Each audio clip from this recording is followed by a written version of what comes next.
Barrister Parvateesam 3వ భాగం. లేడికి లేచిందే ప్రయాణమని అనుకున్న క్షణంలో మీరెలా వెడతారండి? మీరడిగిన బట్టలు అవి ఎక్కడున్నాయో వెతకాలి, ఈవేళ మంచి రోజవునో కాదో చూడాలి, బోలెడంత తంతుంది కదా. క్షణాలమీద ప్రయాణం ఎలా సాగుతుందండి అన్నది సరస్వతి ఎంతో అమాయకంగా మొహం పెట్టి. నాకా తిథివార నక్షత్రాలు ఆ మంచి చెడ్డలు అవసరం లేదు. నేను విదేశాలకు వెళ్లి బోలెడంత విజ్ఞానం నేర్చుకుని వచ్చినవాడిని. ఇప్పుడు వెళ్ళక తప్పదు. ఇప్పుడు నా బట్టలు వెతికి ఇవ్వకపోయినా ఇబ్బంది లేదు, ఈ మాటొచ్చినప్పుడు తీసుకుంటాన్లే అన్నాను. పోనీలేండి, అలాగే ప్రతిదానికీ ఇంత తొందరైతే ఎలాగండి అన్నది. నాకు ప్రతిదానికీ లేదు తొందర, ప్రయాణానికే అన్నాను. కావలసినవన్నీ తొందరపడినంత మాత్రాన జరగవన్న సంగతి నాకూ తెలుసులే అన్నాను. ఒక్కమాట నన్ను వెక్కిరించి అవతలకు పరిగెత్తింది. ఒక్క 5 నిమిషాలాగి నేను లోపలికి వెళ్ళి మా అత్తగారితో, నేనీ పూట ఇంటికి వెడతానండి, చాలా రోజులైంది వచ్చి. మా స్నేహితుడు రాజు నన్నెందుకో అత్యవసరంగా రమ్మని వర్తమానం చేస్తే వచ్చాను. ఇన్నాళ్లున్నా అతని పనేమిటో చెప్పలేదు. మధ్యనిక్కడ చిక్కడిపోయాను అన్నాను. నెమ్మదిగా పాపం అనే తీయని పలుకు ఎక్కడ్నించో నా చెవిని పడ్డది. ఎటుచూచినా ఈ శబ్దం ఎక్కడ్నించి వచ్చిందో అర్థం కాలేదు. అంత మధురంగా పలికిన వ్యక్తి తలుపు మాటను దాగడమెందుకో అంతకంటే అర్థం కాలేదు. మా అత్తగారు కూతురు మాట విని కాబోలు వస్తున్న నవ్వు ఆపుకుని, అంత తొందరేమొచ్చింది, ఇంతకూ ఎన్నాళ్లయిందని వచ్చి మరో 2 రోజులు ఉండి వెళ్ళవచ్చు కదా అన్నది నెమ్మదిగా. అబ్బెబ్బే, ఇప్పటికే 15 రోజులైంది. ఇంటి దగ్గర బోలెడని పనులు, మా నాన్న ఒక్కరూ తంటాలు పడుతున్నారు. అందుకని నేను వెళ్ళక తప్పదు. మరొక మాట వస్తాను, రాకేమవుతాను అన్నాను. ఆకర్షణ యంత్రం ఒక్కటి ఇక్కడ ఉన్నది కదా అని అర్ధోక్తిలో నాకు తెలియకుండానే నోరుజారి అని ఉంటాను. మా అత్తగారికి ఇది వినపడి ఉండదని ఆశించాను. తలుపు వెనకనుంచి కిలకిలమని సెలయేటి గానంలాంటిది నా చెవిన పడ్డది. నేను వెనక్కి తిరిగి వెళ్లబోతుంటే, ఈ పూట ప్రయాణం తప్పనిసరైతే భోజనం చేసి వెళ్లవచ్చును, ఏదీ కాని వేళ ఇప్పుడు ప్రయాణం కొంచెం ఇబ్బందిగా ఉంటుంది అన్నారు. నేనేమాటా సమాధానం చెప్పకుండా నాకు వినపడనట్లే తొందరగా అవతలికి వెళ్లాను. నేను గదిలోకి వెళ్లేటప్పటికీ అల్లరిపిల్ల అక్కడ నా బట్టలు తీసి మడత పెడుతూ, పెట్టిన మడతలు మళ్లీ విప్పుతూ, నవ్వుకుంటూ ఆడుకుంటూన్నట్లు కనపడ్డది. ఏమిటి మరి, నా బట్టలేవి అన్నాను. వాటికోసమే వెతుకుతున్నానంది. మరి త్వరగా చూడు, ఆలస్యమవుతోంది అన్నాను. మీరు భోజనం చేసి చల్లబడ్డ తరువాతగాని వెళ్లరని మా అమ్మ అన్నది. పైగా మీరు స్నానం చేసిన పంచాతువ్వాలు ఇంకా ఆరనేలేదు, తడిబట్టలు ఎలా తీసుకువెడతారని లాయరు ప్రశ్నొకటి వేసింది. ఇంతకు మా నాన్నగారితోటి చెప్పారా లేదా అన్నది. ఎందుకు, మీ అమ్మగారు నువ్వు చెబితే చాలదా అన్నాను.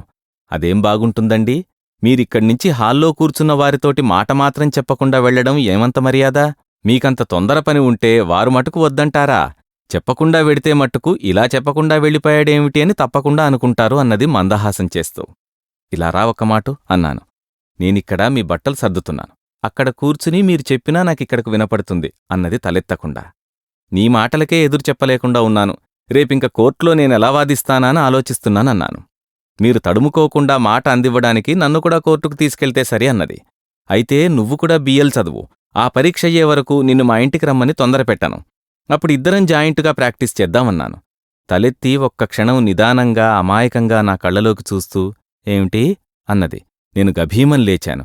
లేడిలాగా చెంగున అవతలికి పరిగెత్తింది. నేను నా సంతోషాన్ని అణిచిపెట్టి సావిట్లోకి వెళ్లి మా మామగారితో నా ప్రయాణం సంగతి నెమ్మదిగా మనవి చేశాను. అదేమిటి, వచ్చిన వ్యవధేది, వెడుదురుగాన్లే అన్నాడు. చాలా రోజులైంది వచ్చి, మా నాన్నగారి దగ్గర్నుంచి వర్తమానం కూడా వచ్చింది అన్నాను. సరే అయితే నేను కోర్టు నుంచి వచ్చిన తర్వాతను ఆలోచిద్దామన్నారు. అప్పటికి ఆలస్యమై ప్రయాణం సాగడం కష్టమవుతుంది అన్నాను. నీకదంతా ఎందుకు, నేను వచ్చి అన్ని ఏర్పాట్లు చేస్తాను కదా అని ఆయన కాగితాలు చూసుకుంటూ వారి పనిలో నిమగ్నులయ్యారు. నేనేమీ అనలేక తలవంచుకుని అడుగులు లెక్కపెట్టుకుంటూ గదిలోకి వెళ్లాను. నేను గదిలోకి వెళ్లేసరికి నా ప్రేయసి అక్కడనే ఉన్నది. ఏమండి, ఇప్పుడే ప్రయాణమా? బండికి కబురు చేయమని మా నాన్నగారితో చెప్పలేకపోయినారా అన్నది ఎంతో గంభీరంగా. ఆ ఏర్పాట్లన్నీ మీ నాన్నగారే చేస్తామన్నారన్నాను అంతకంటే గంభీరంగా. ఒక్క క్షణం మౌనంగా ఊరుకుని, ఊహూ, సరే అయితే ప్రయాణం ఇప్పుడు కాదన్న సంగతి తేలిందన్నమాట. చెబితే వింటారా? బాలాదపి సుభాషితమన్నమాట ఊరికే పోతుందంటారా అన్నది. గత్యంతరం లేక భోజనం చేసి విశ్రాంతి తీసుకున్నాను. ఈ రాత్రో రేపు ఉదయాన్నో నేను వెడుతున్నానని కాబోలు మా అత్తగారు అంత స్వల్ప వ్యవధిలోనూ నాకు పిండివంటలు కూడా చేశారు. భోజనం కొంచెం ఉదాత్తమే అయింది. కాసేపు విశ్రమిద్దామనుకుంటే నా అర్ధాంగి నన్ను విశ్రమించనిస్తేగా. నా శరీరంలో సగభాగం కిలకిలలతో రోదన చేస్తుంటే విశ్రమించడమెలాగా? అందుకని ఆ కలకలా కిలకిలా రావాలతో శృతి కలపక తప్పింది కాదు నాకు.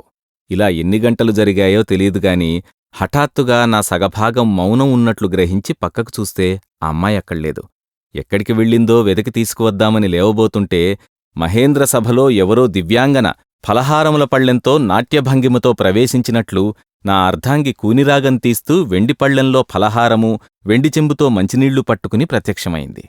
నాక్కొంత భారంగా ఉన్నా వద్దని అనలేక, పంపినవారికీ తెచ్చినవారికీ ఉత్సాహం భంగం చేయడమూ సుతరామూ ఇష్టంలేక నెమ్మదిగా లేచి కూర్చుని ఫలహారములు మేము ఉభయులమూ కలిసి మాయంచేశాం.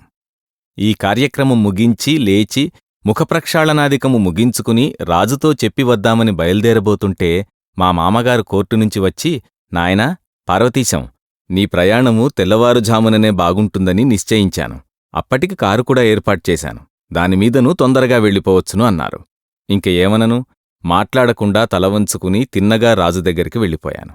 సుమారు 8 గంటలకు రాజుకు గుడ్ బై చెప్పి ఇంటికి వచ్చాను. భోజనానంతరం సరే, ఆ గొడవెందుకులేండి. తెల్లవారుజామున ఇంట్లో సందడి విని మెలకువ వచ్చి దంతధావనం చేసుకున్నాను. మా అత్తగారు ఫలహారము పాలు తీసుకువచ్చి స్వయంగా ఇచ్చారు. అది పూర్తయ్యేసరికి మా మామగారు నూతన వస్త్రములు తీసుకువచ్చి తాంబూలంతో నాకందించారు. ఇవెందుకండి ఇప్పుడు, ఇలా ఇస్తుంటే వారానికొకసారి రావాలనిపిస్తుందేమో అన్నాను. మంచిదేనయ్యా, అలా రావాలనేనే కదూ మా కోరిక. వారానికోసారి కాదు, దినం విడిచి దినం వచ్చినా సంతోషమే అన్నారు నవ్వుతూ. ఆయనకు నేను పాదాభివందనం చేశాను. ఆశీర్వదించి ఆయన అవతలకు వెళ్లారు. వాకిట్లో కారు చప్పుడు వినపడ్డది. నా సరస్వతి నా పక్కన వచ్చి నిలబడ్డది. మామూలు పద్ధతిని వీడుకోలు చెప్పాను. ఆ అమ్మాయి కళ్లల్లో నీళ్లు కనపడ్డాయి. నేనక్కడ నిలబడలేక ముందుకడుగు వేశాను. తను కళ్ళు తుడుచుకుంటూ, మా నాన్నగారన్నమాట జ్ఞాపకం ఉంచుకోండి అన్నది నెమ్మదిగా. ఏమిటి అన్నాను. దినం విడిచి దినం రమ్మన్నారు కదా, పెద్దల మాట పాటించాలి అన్నది. నేనామె చెక్కిలిమీద చిటికవేసి అక్కడ నిలబడితే ప్రయాణం ఆగిపోతుందనే భయంతో తొందరగా వీధిలోకొచ్చాను. నేను వాకిట్లోకి రావడంతోటే మా మామగారు అత్తగారు కూడా కారు దాకా వచ్చారు. నేను కారెక్కబోతుంటే మా మామగారు భుజంమీద చెయ్యివేసి, చూడ్నాయనా, మనలో మనకు ఏ మర్యాదలు లాంఛనాలు అవసరం లేదు. నిన్ను రమ్మని ఉత్తరం రాయలేదని సందేహించొద్దు. నీకు వీలైనప్పుడల్లా వెంటనే బయల్దేరమ్మని మా అందరి కోరికాను. ఇక ముందు ఈ ఊరు ఎప్పుడు ఏ పనిమీద వచ్చినా ఇక్కడ తప్ప మరొకచోట మకాం పెట్టడం మర్యాద కాదు. మళ్లీ త్వరలోనే వీలు చూసుకుని ఒక్కసారి వస్తే నీవు ఎన్రోల్ కావడం వగైరా మన వృత్తికి సంబంధించిన విషయాలు సావకాశంగా మాట్లాడుకుందాం. అదీ ఎప్పుడో ఒకప్పుడు తప్పనిదే కదా. శుభస్య శీఘ్రం అన్నారు. వెంటనే చేరినా చేరకపోయినా వచ్చినప్పుడల్లా 10-15 రోజులు నా దగ్గర కూర్చుని చూస్తూ ఉంటే మన వృత్తిధర్మం లోకధర్మం కొంత అవగాహనవుతుంది. అందుచేతను మొహమాట పడకుండా వస్తూ ఉండు. మీ నాన్నగారికి అమ్మగారికి మా నమస్కారములని చెప్పు అని నేను కారులో కూర్చోగానే కారు తలుపు వారు వెయ్యడం, కారు వెంటనే బయల్దేరడం జరిగింది. నేను కిటికీలోనుంచి ఇంటివైపు చూస్తే నా భార్య కిటికీ దగ్గర్నుంచి కళ్ళొత్తుకుంటూ నావేపు జాలిగా చెయ్యి ఊపింది. నాకూ ఎంతో బాధ కలిగింది. ఏం చెయ్యను? జాము పొద్దెక్కకుండానే మొగల్తురు చేరుకున్నాం.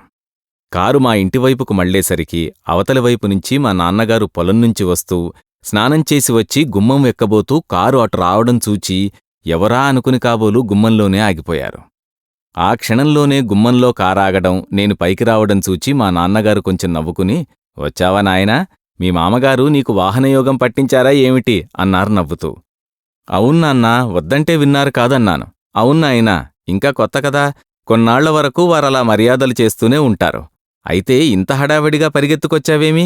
నేను నీ యోగక్షేమం రాయమన్నాను కాని నిన్ను రమ్మని వ్రాయలేదే అన్నారు. ఇంతలో మా అమ్మ కూడా లోపల్నుంచి వచ్చింది.